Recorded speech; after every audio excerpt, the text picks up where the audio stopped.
بسم الله الرحمن الرحيم. قال النبي صلى الله عليه وسلم: رب صائم ليس له من صيامه إلا الجوع، أو كما قال عليه الصلاة والسلام. معزز حاضرین کرام، قابل قدر ماں اور بہنوں،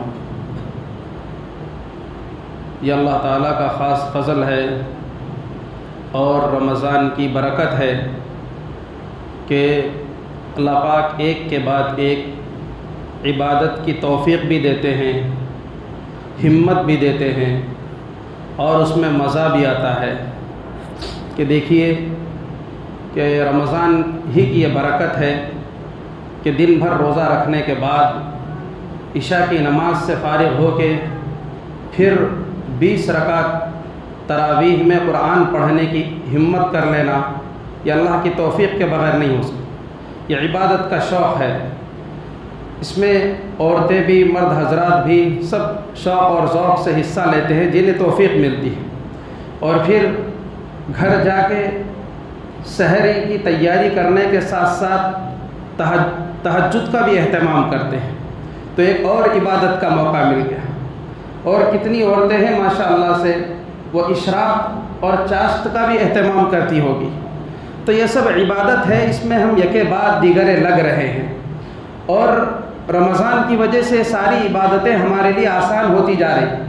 اس پہ اللہ کا شکر ادا کرنا چاہیے اور اس کی قدر کرنا چاہیے اور اس کو کنٹینیو کرنا چاہیے،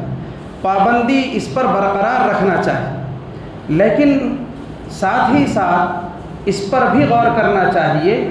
کہ رمضان کے ذریعے سے اللہ جو اپنے بندوں کی تربیت فرمانا چاہ رہے ہیں، روحانی تربیت، تو اس میں اللہ ہم سے کیا چاہتے ہیں اس پر غور کرنا ہے۔ تو یاد رکھیے، یہ تہجد، یہ تراویح، یہ اشراق اور وظائف، ذکر،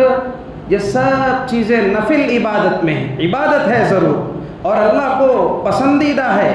لیکن رمضان میں اس سے بھی آگے بڑھ کے کرنے کی جو عبادت ہے وہ گناہ چھوڑنے کی ہے، معصیت چھوڑنے کی عبادت، یہ فرسٹ نمبر پہ آتی ہے۔ اب ہم غور کریں تو نفل نمازوں کا اور نفل عبادتوں کا تو بہت شوق دکھاتے ہیں، لیکن جہاں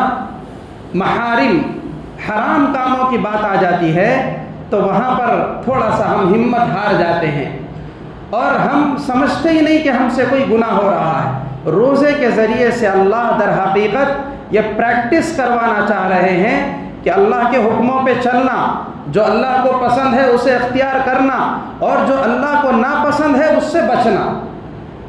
اللہ کی ناراضگی والے کاموں سے بچنا، یہ اعلیٰ درجے کی عبادت ہے۔ اسی وجہ سے علماء نے یہ لکھا ہے کہ اگر کسی سے گناہ چھوڑتے ہوئے نفل عبادتیں کرنا نہیں ہو رہا تو بالفرض وقتی طور پر نفل کام چھوڑ دو، مگر گناہ کو چھوڑنے کا بہت اہتمام کرو، دن بھر روزے رکھو، فرض نماز پڑھو اور گناہ سے بچنا ہے، ہر قسم کے گناہ سے بچنا ہے، یہ طے کر لو تو تمہارا روزہ 1 نمبر کا روزہ ہوگا اللہ کی بارگاہ میں۔ اور اگر گناہ 50 کر رہی، اس کے ساتھ نفل عبادتیں کر رہی، تو اس کا مطلب یہ ہے کہ گھڑے میں پانی بھی بھر رہے ہیں اور نیچے سے لیکیج بھی ہے،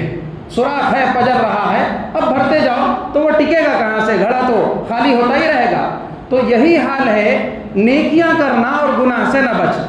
اب گناہ بولتے ہی ذہن میں یہ آتا کہ ہم کیا گناہ کرتے با، ہم تو جو ہے ماشاءاللہ محفوظ ہی ہے۔ ہر عمر کے لوگوں کی اور ہر فیلڈ کے لوگوں کے گناہ الگ ہیں، سب کے کیٹیگریز الگ ہیں، مردوں کے گناہ الگ ہیں، عورتوں کے الگ ہیں، اسٹوڈنٹس کے الگ ہیں، بزنس اور کاروبار میں اترنے والوں کے گناہ الگ ہیں۔ اب ہم یہ سمجھتے ہم نہ کسی کا قتل کر رہے ہیں،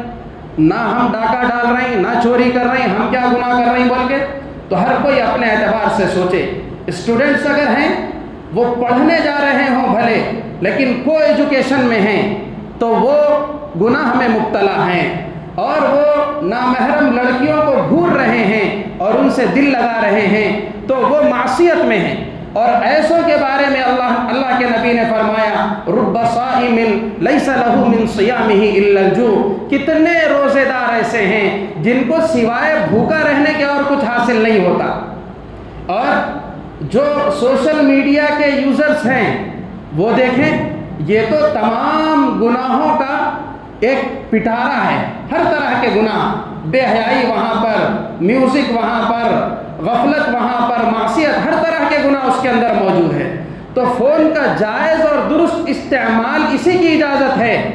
روزے کی حالت میں ہو یا عام دنوں میں ہو، اور غلط استعمال وہ گناہ ہے، وہ ناجائز ہے، وہ حرام ہے، وہ اللہ کو ناراض کرنے والی چیز ہے، وہ دوزخ میں لے جانے کا ذریعہ ہے۔ اللہ تبارک و تعالیٰ نے رمضان کے مہینے میں شیاطین کو بند کر دیا ہے، روزے رکھ کر کے نفس کی شیطانی طاقت کو کمزور کر دیا ہے۔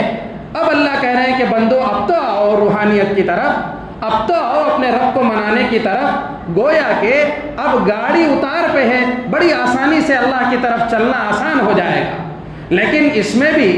بندہ گناہ کے مزے لینے کا عادی ہو گیا، اب گناہ چھوڑنے کے واسطے تیار نہیں ہے۔ جو بڑی عمر کی خواتین ہیں وہ اپنے اعتبار سے سوچیں کہ بعض کو ہاف کپڑے پہننے کی عادت ہے، بعض کو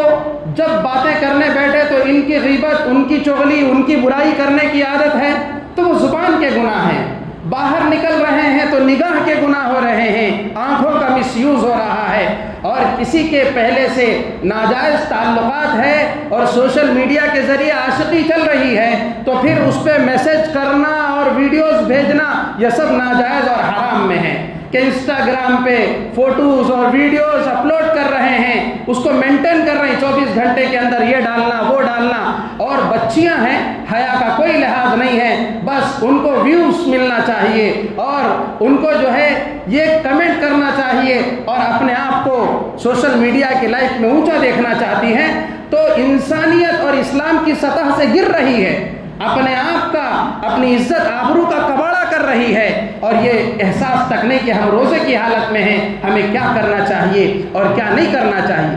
کتنے گھر کے ذمہ دار ہیں، چاہے مرد ہو چاہے عورتیں ہوں، وہ کمائی کے معاملے میں سوچے کہ مارکیٹ میں جا رہے ہیں،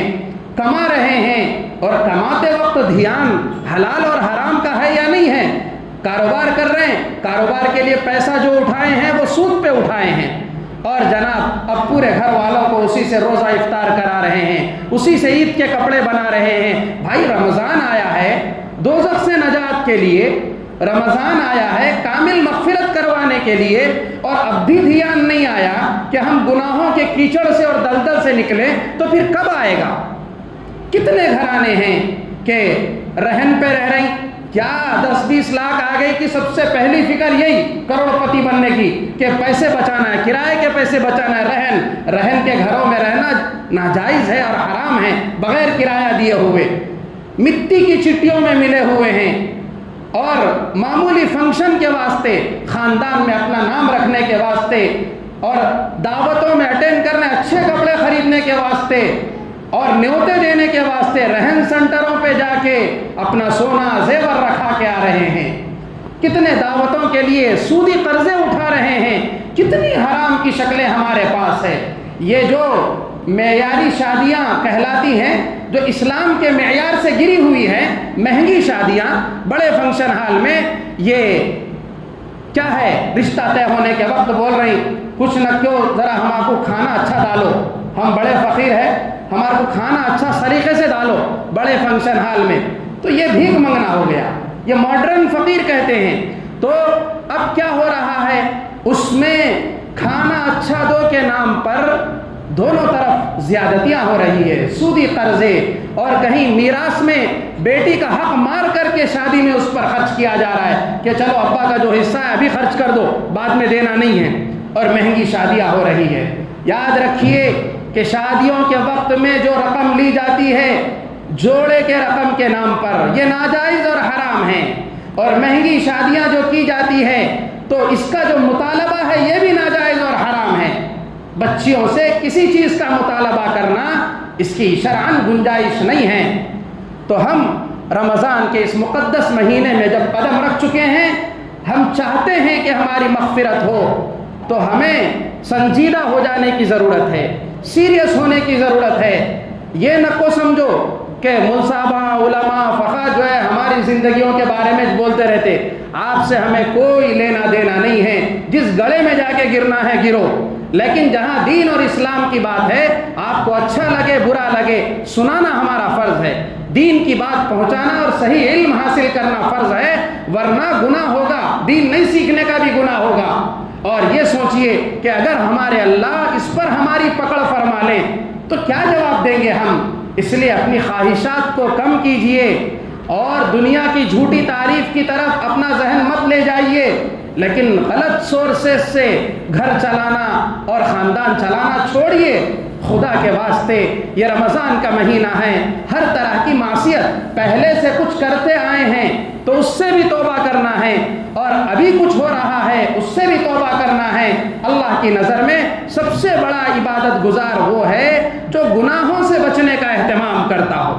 اس لیے ہمیں گناہ سے ڈرنا چاہیے اور گناہ کو اپنے لیے بڑی آفت سمجھنا چاہیے۔ رمضان میں جہاں رو رو کے گڑ گڑا کے دعا کرنا ہے، وہ اپنے گناہوں پہ رونا ہے کہ اللہ یہ گناہ تو ہمیں دوزخ میں لے جانے والے ہیں، اور ہماری زندگیوں کی روٹین کچھ ایسی ہو گئی ہے کہ گناہ دور دور تک چھوٹتے ہوئے نظر نہیں آ رہے ہیں۔ تو اللہ سے جب رو کے سچے دل سے دعا مانگیں گے تو اللہ تبارک و تعالیٰ ضرور راستے کھولیں گے۔ ارادہ تو کریں، اپنے گناہوں پہ نادم اور شرمندہ ہونا تو شروع کریں، علماء سے رابطے کر کے اس کا حل اور مشورہ معلوم کریں، اور دھیرے دھیرے ہمت کریں، قدم اٹھائیں تو ایک ایک گناہ سے بچنا چھوڑنا یہ آسان ہو جائے گا۔ اور یاد رکھیے، گناہ کو چھوڑنا سب سے بڑی عبادت ہے۔ نفل نمازیں پڑھنا بڑی عبادت نہیں ہے، صلاۃ التسبیح پڑھ رہی، اوابین پڑھ رہی، اور جو ہے بڑی بڑی تسبیحات کر رہے ہیں۔ حضور پاک صلی اللہ علیہ وسلم سے ایک صحابی نے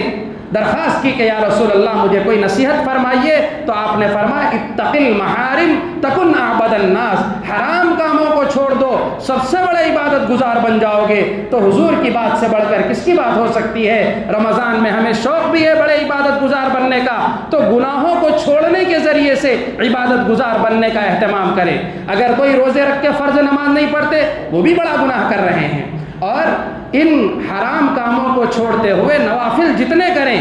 تو جتنا گڑ ڈالو اتنا میٹھا ہوگا، تو جتنی عبادت کریں گے اتنا اجر و ثواب اللہ پاک کی طرف سے ہمیں ملتا چلا جائے گا۔ اللہ پاک سے دعا ہے کہ اللہ پاک